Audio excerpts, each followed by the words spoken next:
ዛሬ የምናየው 5 መሰረታዊ ጉዳዮች ላይ እናያለን። እነዚህም ከቱ ግራውዝ የእድገት ቁልፎች ከአምስቱ እናንተ የትኛውን በደንብ ተጠቅማችሁበታል የሚለውን ኮሜንት ላይ ያስቀምጡልኝ። እንቀጥል። የመጀመሪያው ሃንድሊንግ ፌር ኦፍ ሪጀክሽን፣ ያ ማለት ፍርሃትን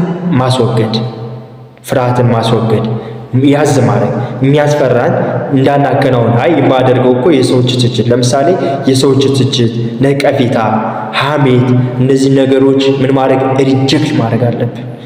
ሃንድሊንግ ፌር ኦፍ ሪጀክሽን፣ ፍርሃት ሊያመጡብን የሚችሉ ነገሮችን ሃንድሊንግ በቁጥጥራችን ስር ማስቀመጥ የመጀመሪያውና ዋነኛው ከኦፍ ግሮውዝ ነው፣ የእድገታችን ቁልፍ ጉዳይ ነው። በሁለተኛ ቴክ ሪስፖንሲቢሊቲ፣ ኃላፊነትን መውሰድ፣ ኃላፊነትን መቀበል። ያ ማለት ለእድገታችን ሌላኛው ቁልፍ ኃላፊነት መቀበል፣ ኃላፊነት መውሰድ ከፍተኛ የሆነ አድቫንቴጅ አለው። ይህ ጉዳይ እኔን ይመለከተኛል፣ ይህ ጉዳይ የኔ ጉዳይ ነው በሚል የራስ ስሜት፣ የኃላፊነት ስሜት መኖር ይገባናል። በእያንዳንዳችን ውስጥ የኃላፊነት ስሜት አለብን ማለት ተጠያቂነት አለ በኃላፊነት ውስጥ። ስለዚህ እነዚህን ተግባሮች መከተል ለእድገታችን ሌላኛው ቁልፍ ነው። በሶስተኛ ደረጃ ሌድ ባይ ኤግዛምፕልስ፣ ስንሰራ፣ ስናከናውን፣ ስንተገብር ለሌሎች ምን መሆን አለብን? ተምሳሌት መሆን ይጠበቅብናል። ሌሎች በጥሩ ስራችን፣ በጥሩ እንቅስቃሴያችን ተምሳሌት መሆን ከቻለ ምን ይመጣል? ለውጥ ይመጣል፣ እድገት ይመጣል። ሌድ ባይ ኤግዛምፕልስ ዛዘር ከይ ፖይንት ኦፍ ግሮውዝ። ሌላኛው ወርክ ኢን ቲም ነው። አራተኛው ወርክ ኢን ቲም፣ በቡድን መስራት።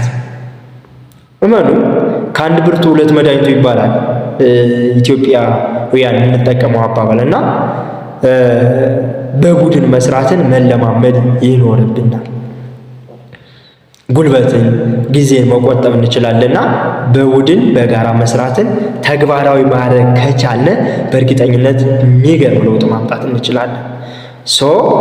ወርኪንግ ዊዝ ቲም ሌላኛው ዘ ኬይ ፖይንት ኦፍ ግሮውዝ። የመጨረሻው አምስተኛው ሁሌም የሰራነው ያከናወነውን ተግባራችን መገምገም አሲስመንት ማድረግ አለብን። የሰራው ስራ ሚስቴኩ፣ ድክመት የምን ላይ ነበር፣ ጠንካራ ጎኛችንን መለየት ከቻልነ ለውጥ፣ እድገት መምጣት ይችላል ማለት ነው። ስለዚህ እነዚህን 5 መሰረታዊ ነገሮች በእያንዳንዱ ተግባራችን መከተል ይጠበቅብናል። በእያንዳንዱ እንቅስቃሴያችን ያን ማድረግ ስንችል የተሻለ ለውጥ፣ የተሻለ እድገት ማምጣት እንችላለን ማለት ነው። ብዙዎች የስኬታማ ሰዎች የሚከተሏቸው ህግ ነውና በዛ መሰረት እኛም ተጠቃሚ ነው።